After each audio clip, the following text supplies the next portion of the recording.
ఒక ఆయన వచ్చాడు, అప్పుల బాధ తట్టుకోలేక సూసైడ్ చేసుకుని చచ్చిపోయాడు. సస్తే సమాధానం వచ్చినట్ల తీరినట్ల కాదు, మళ్ళొక జన్మ ఎత్తి ఓని అప్పు తీరువలే. ఓని ఇంటి ముందులో కుక్క వైపు పుడతావో ఓని పీతిలో పురుగు వైపు పుడతావో తెలియదు. అందుకే కష్టపడి ఉన్న అప్పు తీర్చి చచ్చిపో.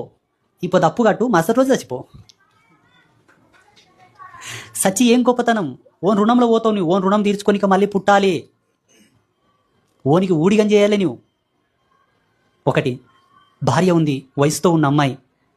ఇప్పుడు అన్నీ బాగుండి విడాకులు తీసుకుంటామంటేనే మెయింటెనెన్స్ కేసు వేస్తాడు లాయర్. చేసుకున్న తప్పుకు మెయింటెనెన్స్ కేసు వేసాడు, ఆమెకి ఏమని ఏమంటాడు? వయసుతో ఉన్న భార్యని నిర్దాక్షిణ్యంగా నీకు తెలిసి తెలియక నువ్వు చేసిన తప్పులకు బరి అయి నువ్వు చని ఆమెను అనాథం